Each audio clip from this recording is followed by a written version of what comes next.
अगर आप मेरा वीडियो पहली बार देख रहे हैं तो कृपया आप सब्सक्राइब करें, अपने भाई को छोटी सपोर्ट छोटी कीजिए। बातों में अगर इसको यूज़ नहीं करते तो कोई मतलब नहीं है, वीडियो अभी बंद कर दो। धन्यवाद। तो ये वीडियो उन्हीं लोगों के लिए जो इस चीज़ को अप्लाई करेंगे। तो शुरू करते हैं आज की हमारी वीडियो, टेंस काल। तो दोस्तों सबसे पहले तो टेंस यानी कि काल। काल कितने टाइप के होते हैं? 3 टाइप के, वर्तमान काल, भूतकाल और भविष्य काल। Present, past and future. वर्तमान काल जो अभी चल रहा है, भूतकाल जो बीत चुका है, जो जा चुका है, और भविष्य काल जो आने वाला है। इन 3 कालों के अलावा भी कोई काल होता है क्या? नहीं होता ना। तो चलो आगे। अब वर्तमान काल यानी कि प्रेजेंट टेंस, भूतकाल यानी कि पास्ट टेंस और भविष्य काल यानी कि फ्यूचर टेंस। इन तीनों को 4-4 हिस्सों में बांटा गया है। और अच्छी बात यह है कि ये 4 भाग कुछ इस तरह से बांटे गए हैं कि आसानी से याद हो जाए, ज़्यादा कुछ समझने की ज़रूरत नहीं है, बस नाम का फ़र्क है। वो आगे समझ में आएगा। अगर एक चीज़ समझ में आ गई तो बाकी चीज़ें भी समझ में आ जाएगी धीरे धीरे।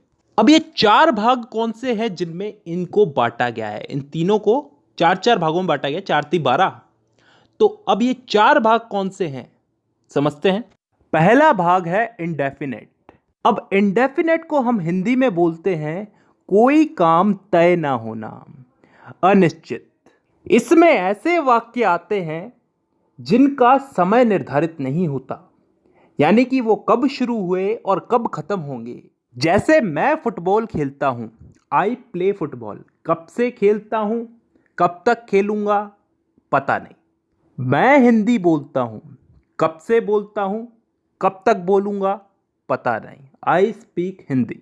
मतलब ऐसे वाक्यों में हमको समय का पता नहीं है, यानी कि डिफाइन नहीं है समय यहां पे, और तभी हम इसको बोलते हैं इंडेफिनेट टेंस। अब चलते हैं दूसरे भाग की तरफ, कंटिन्यूस टेंस। कंटिन्यूस को हम हिंदी में बोलते हैं चलते रहना, जारी रहना कोई काम। इस भाग के अंदर भी हमें काम कब शुरू हुआ कब खत्म होगा इसका मालूम नहीं, लेकिन इसमें काम चल रहा है इतना हमें मालूम है। जैसे उदाहरण के लिए, मैं फुटबॉल खेल रहा हूं, आई एम प्लेइंग फुटबॉल। कब से खेल रहा हूं, कब तक खेलूंगा, कुछ पता नहीं। काम मेरा कंटिन्यू चल रहा है, तो यह आ गया कंटिन्यूस में। तीसरा टेंस आता है परफेक्ट टेंस।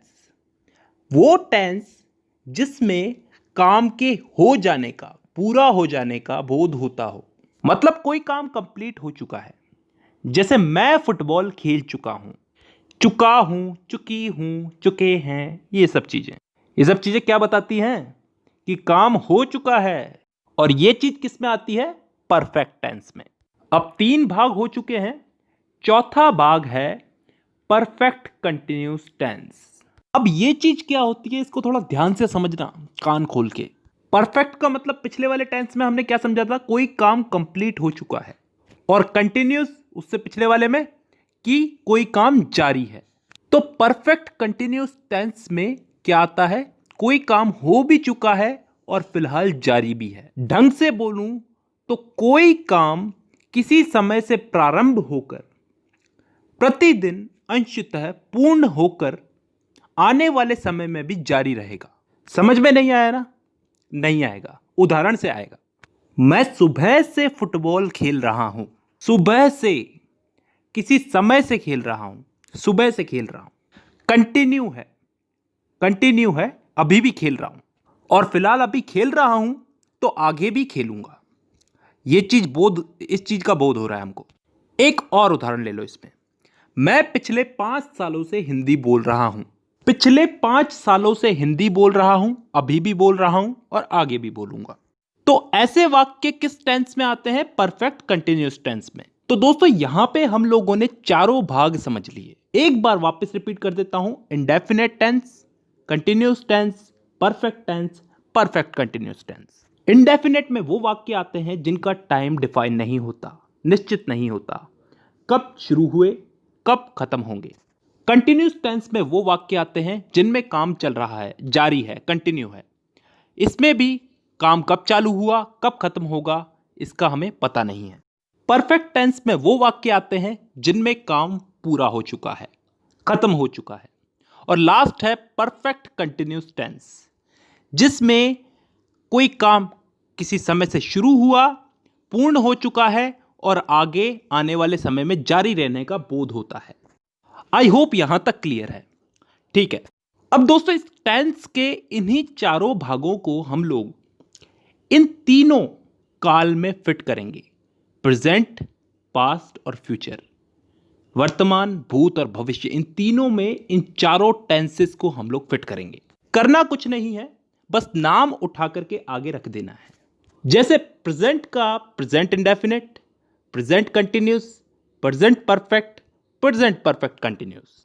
पास्ट का past indefinite, past continuous, past perfect और पास्ट परफेक्ट कंटिन्यूस। फ्यूचर का future indefinite, future continuous, future perfect और फ्यूचर परफेक्ट कंटिन्यूस। तो टोटल कितने भाग हो गए? एक एक के अगर 4-4 हुए तो तीनों के हो गए 4-4 या 12। अब इन 12 भागों को मैं अगली वीडियो में समझाऊंगा। फिलहाल के लिए बहुत है, क्योंकि ज़्यादा पढ़ाऊंगा तो तुम्हारा भी दिमाग खराब होगा और मेरा भी। चलिए, तो आज के लिए बेसिक ही बहुत है। तो आज की वीडियो में बस इतना ही। अब मुलाकात होगी आपसे अगली वीडियो में, तब तक के लिए धन्यवाद।